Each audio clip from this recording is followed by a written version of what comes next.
Hello traders and welcome back to another video. So आज के इस वीडियो में हम डिस्कस करने वाले हैं कि what's happening in the financial markets. And अभी अभी recently 8:30 PM Indian standard time पे हमें यूएस का लेबर डेटा मिला है। So we'll look into that and हम उस डेटा को एनालाइज करेंगे एंड वील सी कि for the beginners that are there जो अभी अभी ट्रेडिंग करने लगे हैं, I will teach how you analyse this data and ये डेटा कैसे डिफरेंट एसेट्स को अफेक्ट कर रहा है वो भी आज हम इस वीडियो में देखेंगे। So let's get right into this video.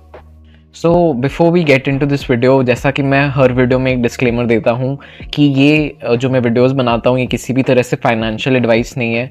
मेरा पर्पस बस इतना सा है कि मैं आपको कुछ ट्रेडिंग के बारे में सिखाऊं एंड आप इस चीज़ के बारे में सीखें। एंड जो भी मैं अपने ट्रेड्स ले रहा हूँ अपने अकाउंट में, मैं वो बस अपनी आइडियोलॉजी यहाँ पे शेयर करता हूँ with the hope that you learn something from that. So मेरा पर्पस बस उतना सा है एंड मैं किसी भी तरह से आपको फाइनेंशियली बाय या सेल करने को नहीं कह रहा हूँ या कोई भी ये फाइनेंशियल एडवाइस नहीं है और मैं आपको किसी भी तरह से इन्फ्लुएंस नहीं करना चाह रहा हूँ। इट्स योर मनी एंड जो एंड डिसीजन है that is up to you. So इस वीडियो में हम सबसे पहले बात करते हैं about the employment data that we had today. सबसे पहले ये नॉन फार्म एम्प्लॉयमेंट चेंज आया है।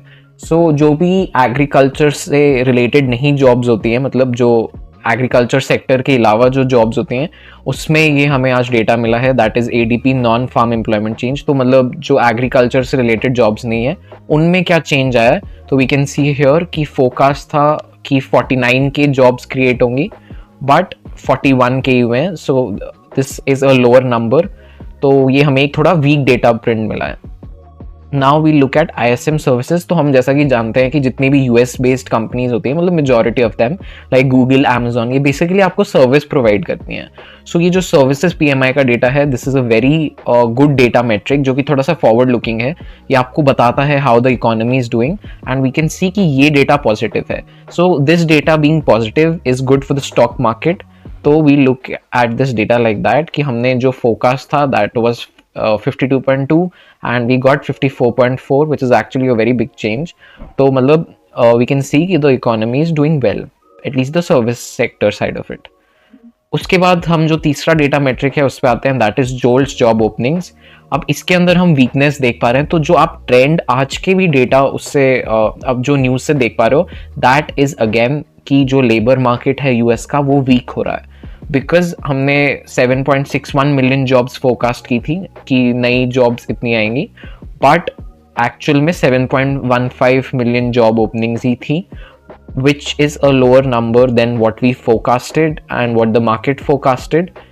Plus एक और चीज़ कि इनने जो प्रीवियस नंबर था उसको भी लोअर रिवाइज कर दिया है कि पिछले महीने if they had reported 7.67 million तो वो एक्चुअल में 7.45 मिलियन था and after consideration they have revised the number lower. तो अगेन जो आज डेटा आया है उससे अगर मैं आपको कोई कंक्लूजन देना चाहता हूँ तो दैट इज़ कि जो लेबर मार्केट है, जो जॉब्स मार्केट है ऑफ यूएस का, उसमें अभी भी वीकनेस है एंड उसी चीज़ की फेड को टेंशन है। जब तक लेबर मार्केट में वीकनेस रहेगी, Fed has to cut rates and will have to cut rates जब तक कि लेबर मार्केट वीक है।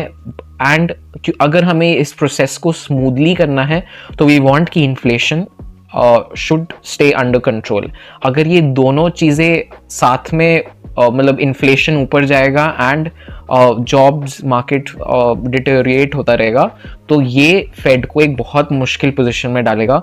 बिकॉज फेड का अगेन डुअल मैंडेट है। फर्स्ट इज कि फेड को इनफ जॉब्स रखनी है या इनफ एम्प्लॉयमेंट जनरेट करना है। सेकेंडली उन्हें इन्फ्लेशन कंट्रोल में रखना है। अभी उनका टारगेट इज 2% एंड हम अभी भी उसके आसपास नहीं हैं। So this is what we are seeing here. तो आज के डेटा मैट्रिक्स या जो आज हमें न्यूज़ मिली है उससे यही है कि जो लेबर मार्केट है वो अभी भी वीक है, even though economy is showing science of strength, क्योंकि हमें ये जो सर्विसेज PMI का डेटा मिला है दैट इज़ पॉजिटिव। सो अगर मैं इस डेटा की बात करूं तो अब हम देखते हैं कि कैसे कैसे डिफरेंट एसेट्स इस डेटा पर रिएक्ट कर रहे हैं। सबसे पहले हम गोल्ड को डिस्कस करते हैं एंड मैंने जैसा कि अपनी पिछले वीडियो में बात की कि after the after what has happened in Venezuela and वो जो भी यूएस एंड वेनेजुएला की सिचुएशन थी, because of that geopolitical uncertainty investors have rushed back into gold. And क्योंकि गोल्ड सेफ हेवन एसेट है, तो जब भी कुछ भी ऐसा जियोपॉलिटिकल टेंशन होती है तो इन्वेस्टर्स आते हैं गोल्ड में, and that is what we are seeing here. तो हम देख रहे हैं कि जो ये प्रीवियस हाई था इसको रीटेस्ट करके एंड अब हम यहाँ पे बाउंस कर रहे हैं आफ्टर दैट अनसर्टेनिटी जो जियोपॉलिटिकल लेवल पे हुई। एंड मैंने यहाँ पे ट्रेड लिया था। ऑफकोर्स मेरे को वो नहीं पता था कि ऐसा कुछ सिचुएशन होगा between US and Venezuela, but trade idea यही था कि मैक्रो इकोनॉमिक फैक्टर्स पॉजिटिव थे, प्लस ये प्रायर हायर का रीटेस्ट था। तो ट्रेड आइडिया सही था बट कंप्लीटली सही नहीं था, बिकॉज मेरा जो एंट्री थी वो ठीक थी बट स्टॉप लॉस मैंने थोड़ा ज़्यादा टाइट रख दिया। नाउ दिस हैपेंड बिकॉज मैं थोड़ा सा नर्वस था, बिकॉज मेरा फर्स्ट ट्रेड था इन माई प्रॉप फर्म अकाउंट। बट मतलब लाइफ गोज ऑन, मतलब ऐसा कुछ मैंने बहुत ज़्यादा रिस्क नहीं लिया था, अप्रोप्रिएट रिस्क ही था on my account. It was 1%, तो थोड़ा सा ज़्यादा था। अब मैंने 0.5% ऑफ माई अकाउंट रिस्क कर रहा हूँ in every trade that I take. So अब वो $100 से कम होके $50 पे आ गया है risk in every trade. Anyways coming back to gold के अंदर अब क्या हो रहा है, जो आज हमें डेटा मिला है लेबर मार्केट से वो वीक है। तो what I essentially want in gold is, मैं चाहता हूँ कि ये जो लेवल है of supply this needs to break and we should head higher from here. तो अगर ये लेवल ब्रेक होता है तो what I look for is कि एक तो फंडामेंटल फैक्टर्स उस टाइम बुलिश होने चाहिए जो कि अभी तक तो हैं।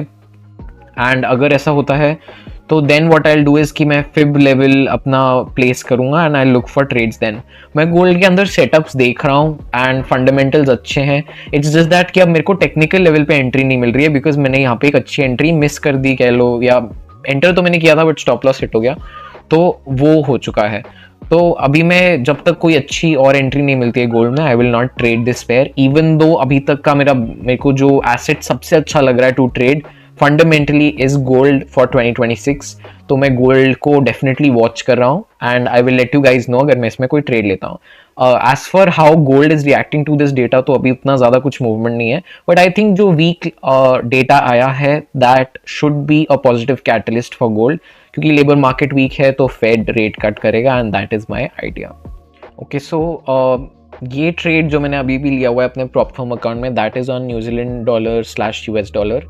इस ट्रेड के अंदर मेरा यही आइडिया था कि डॉलर में मैं बेरिशनेस एक्सपेक्ट कर रहा था, जो कि अभी तक तो नहीं आई है। मतलब हम यहाँ पे इस मूविंग एवरेज से रिजेक्ट हुए थे स्टार्टिंग में इस वीक के बाद, बट अभी हम उसी के आसपास हैं। So let's see how this plays out. But NZD USD के अंदर वही मैंने अपना स्टॉप लॉस अभी वही रखा हुआ है, ट्रिम नहीं किया है ऑन दिस ट्रेड, एंड इस पर मेरा $50 रिस्क है and profit I am aiming for 1:2 risk to reward, यानी मैं $100 के लिए एम कर रहा हूँ। सो अभी इसके अंदर एज सच कोई अपडेट नहीं है, बट आई थिंक जो आज का वीक डेटा आया है for the US dollar, that is जो वीक लेबर डेटा आया है, I think this should push this pair higher, because weakness in US dollar would mean कि New Zealand dollar would look stronger relative to the US dollar. तो अभी इस pair में I am expecting upside. So let's see how this plays out. And अगर ये यहाँ से if it gives me a structure somewhat like this, तो I might look to trail my stop loss below these levels. And अगर मैं ऐसा करता हूँ तो I will update you guys on this. But अभी के लिए as such मैंने कुछ इस पेयर में या इस ट्रेड में चेंज नहीं किया है। जो मेरा आइडिया है वो अभी भी मेंटेन्ड है एंड मैंने ये ट्रेड अभी भी अपने अकाउंट में रखा हुआ है। So this is it for New Zealand dollar / USD। तो टेक्निकल वाइज तो काफ़ी अच्छा लग रहा है सिल्वर अभी भी, although we had this double top. अब देखना होगा कि ये डबल टॉप है या नहीं। If we roll over from here, तो मैंने स्टॉप लॉस अपना यहाँ ट्रेल कर लिया है at 69.193 and I want to see कि अब क्या होता है। What I can see here is कि यहाँ पे एक फेयर वैल्यू गैप है। लाइक आई सेड, मैं इम्बैलेंसेस ट्रेड नहीं करता हूँ, but because I know of them, तो एक छोटी सी चीज़ that I keep in mind. तो यहाँ पे what is essentially happening now is कि हमने ये जो सप्लाई है जहाँ से पहले ये सेल ऑफ आया था अराउंड 15 to 16%, मतलब if you take this from top to bottom like this, तो दिस वॉज या समवेयर अराउंड 15 to 16%। तो जहाँ से हमने ये सेल ऑफ देखा था, हम धीरे धीरे वहीं दोबारा पहुँच गए हैं, because the momentum is very strong and अभी भी silver looks bullish to me. The only thing is कि आई फील थोड़ा सा ओवर स्ट्रेच्ड है सिल्वर, बट इसका कहीं से भी ये मतलब नहीं है कि यहाँ से ऊपर नहीं जा सकता है। All that I am looking to do in this trade is कि जितना सिल्वर ऊपर जाएगा एंड जब जब सिल्वर मेरे को अपॉर्चुनिटी देगा तब तक मेरे को स्टॉप लॉस ट्रेल करते जाना है। यानी ये जब जब ऐसे हायर मूव करता रहेगा, making higher highs and higher lows, तो जब जब ये ऐसे करेगा तो मैं हायर लोज के नीचे अपना स्टॉप लॉस ट्रेल करता चलूँगा। That is what I am doing here in this trade.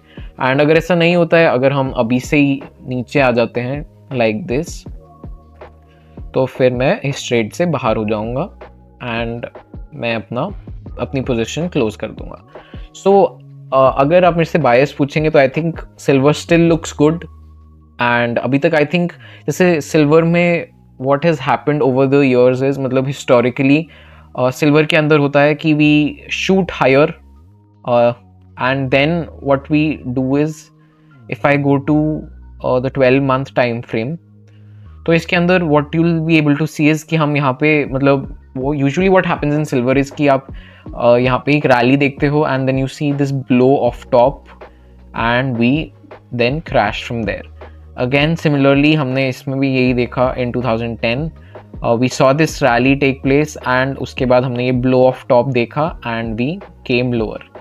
तो अब what this seems likely, because ये पहले भी हुआ है, सिल्वर के अंदर वही होता हुआ दिख रहा है, बट आई कांट प्रिडिक्ट कि ऐसा कब होगा एंड मैं वो प्रिडिक्ट करना मेरा काम भी नहीं है, बिकॉज मैं एक मोमेंटम ट्रेडर हूँ। तो जब तक मोमेंटम सिल्वर के फेवर में है तब तक मैं ये ट्रेंड राइड करता रहूँगा towards the upside and that is what my plan is for silver. Silver के अंदर मेरा यही प्लान है कि जब तक सिल्वर ऊपर जाता रहेगा मैं अपना स्टॉप लॉस ट्रेल करता रहूँगा। एंड अभी के लिए सिल्वर बुलिश ही लग रहा है, जो मेरा बायस है। ऑल्दो जैसा कि मैंने अपनी पिछले वीडियोस में कहा है कि अब मैं थोड़ा सा गोल्ड की तरफ लीन हो रहा हूँ, बिकॉज कंपेयर टू सिल्वर मेरे को थोड़ा सा अब गोल्ड रिलेटिवली चीपर लग रहा है, if that makes sense. Because हमने ऑलरेडी सिल्वर के अंदर ये एक ओवर एक्सटेंडेड रैली देख ली है, जो कि हमने गोल्ड में ऐसी मतलब ऐसी पैराबोलिक प्राइस मूवमेंट नहीं देखी है। तो गोल्ड की तरफ मैं थोड़ा ज़्यादा लीन कर रहा हूँ। If you would ask me कि मैं कौन सा ट्रेड करना चाहता हूँ प्रेशियस मेटल, तो I would definitely pick gold and या that is my position in silver right now. So let's cover the dollar now. आज के डेटा के बाद डॉलर मेरे को अभी भी बेरिश ही लग रहा है, because even though ISM services positive था, which is a good indicator of what is happening in the economy, but जो लेबर मार्केट में वीकनेस है वो अभी भी परसिस्ट कर रही है एंड वी कैन सी कि वो एक ट्रेंड बन रहा है, मतलब कि जो लेबर मार्केट है वो कंटिन्यूसली वीक हो रहा है विद टाइम। तो आई थिंक डॉलर के अंदर व्हाट आई बिलीव इज़ कि we should roll over from here and we should in fact head lower, and this is because of multiple factors. एक तो आज का डेटा वीक था, यानी जो लेबर मार्केट का डेटा आ रहा है वो अभी भी वीक है। उसके बाद जो इन्फ्लेशन है दैट इज़ अंडर कंट्रोल, तो वो एक फैक्टर है जिस वजह से फेड रेट कट्स कर पा रहा है। एंड जब फेड रेट कट्स करता है so that is bearish for the dollar, because बहुत ज़्यादा फिएट करेंसी प्रिंट होती है जिससे कि डॉलर नीचे आता है, डॉलर की वैल्यू कम होती है। So this is what is happening and मेरा व्यू अभी डॉलर के लिए बेरिश ही है। एंड उसी पे based on this idea of bearishness in the dollar मैंने न्यूजीलैंड डॉलर USD में लॉन्ग पोजीशन ली हुई है। So this is what I am doing for the dollar. So another index that I'm tracking is Hong Kong 50 CFD. So ये basically China का stock market है and ये जैसे India में निफ्टी 50 है होता है, सो इट्स लाइक दैट। तो what I am planning to do here is कि अगर हम इस लेवल में आते हैं, let me just correct this and I will show you जैसे आप फिब्स कैसे लगाते हो, इवन तो मैंने पहले बताया हुआ है। You place this here and आप इधर जाते हो तो वी कैन सी कि यहाँ पे अपना 0.382 फिब लेवल आ रहा है। हमने लो टू टॉप जो ये रैली हुई है ये रिसेंट, हमने इसका बॉटम जहाँ से ये शुरू हुई एंड इसके टॉप जहाँ पे ये एंड होती अभी हमें दिखी है, वहाँ तक मैंने अपना फिबोनाची प्लेस किया। इसको आप फिब भी बोल सकते हो एंड वी कैन सी कि ये प्राइस लेवल्स आ गए हैं 0.382, 26,183, 0.5 at 25,976, 0.618 at 25,768 एंड सिमिलरली बहुत सारे दूसरे लेवल्स भी हैं। सो इनका बेसिकली क्या मतलब है कि जो भी रैली हुई है इसका 38% रिट्रेसमेंट मिल रहा है हमें, यानी 38% पुल बैक मिल रहा है ऑफ दैट रैली। तो वो ये प्राइस लेवल है। So what I am looking for is कि एक तो फंडामेंटल फैक्टर्स इवन दो अभी बुलिश साइड पे है, मैं थोड़ा सा और वेट कर रहा हूँ, and if price does come into this area of mind तो I will look to enter a trade, provided कि जो इकोनॉमी है एंड जो मैक्रो इकोनॉमिक फैक्टर्स हैं वो हांगकॉन्ग के लिए, जो हमारा ये इंडेक्स है उसके लिए तब भी पॉजिटिव रहे. So if I do take a trade on this I will update you guys and I will let you know. Another trade idea that I'm watching is in the Nikkei, जो कि Japan का index है जिसके अंदर Japan की top 225 companies हैं. तो what I am looking for in this is की प्राइस यहाँ से जो है रिजेक्ट होके and we come lower to this level, and फिर इस लेवल से I will look for buy opportunities, provided कि जो फंडामेंटल फैक्टर्स हैं वो पॉजिटिव रहें. तो मेरी जो थिंकिंग है बिटवीन जो चाइना का स्टॉक मार्केट इंडेक्स है एंड जापान का है वो प्रिटी मच सिमिलर है. मैं एक पुल बैक का वेट कर रहा हूँ एंड आई एम वेटिंग कि जो फैक्टर्स हैं वो अभी पॉजिटिव हैं, बट जब हम इस लेवल में आए तब भी वो पॉजिटिव रहने चाहिए. And I will use a stop loss on this trade off course, and मैं $50 रिस्क करूँगा, that is 0.5% of my account. And इसके अंदर मेरा कोई फिक्स्ड प्रॉफिट नहीं होगा, मैं स्टॉप लॉस ट्रेल करता चलूँगा like you guys saw in silver. So let's see अगर ये ट्रेड फॉर्म होता है तो, and I am keeping this on my watch list. So with that let's end the video here. आज मैंने बहुत सारे एसेट्स की बात की एंड मैंने यूएस का जो आज का labour data and services PMI का डेटा था मैंने वो भी आपके लिए ब्रेक डाउन किया. सो आई होप आपको इस वीडियो से कुछ सीखने को मिला, because that is always my intention कि एटलीस्ट आप मेरी वीडियो से, हर वीडियो से एक चीज़ तो ज़रूर सीख के जाएं. एंड मैं इसलिए अपनी videos as simple as possible रखने की कोशिश करता हूँ, but if you do feel कि मैं कोई और चीज़ या आपको कोई चीज़ या डाउट है या कोई चीज़ और सिंपल तरीके से समझना चाहते हैं तो you can always let me know in the comments down below, and I will see कि मैं उस पर कुछ अलग से वीडियो बनाऊं या उस कॉन्सेप्ट को और सिंपली ब्रेक डाउन करूं. So thank you for watching this video and I hope आपने आज वीडियो से कुछ सीखा, and I will see you guys in the next video.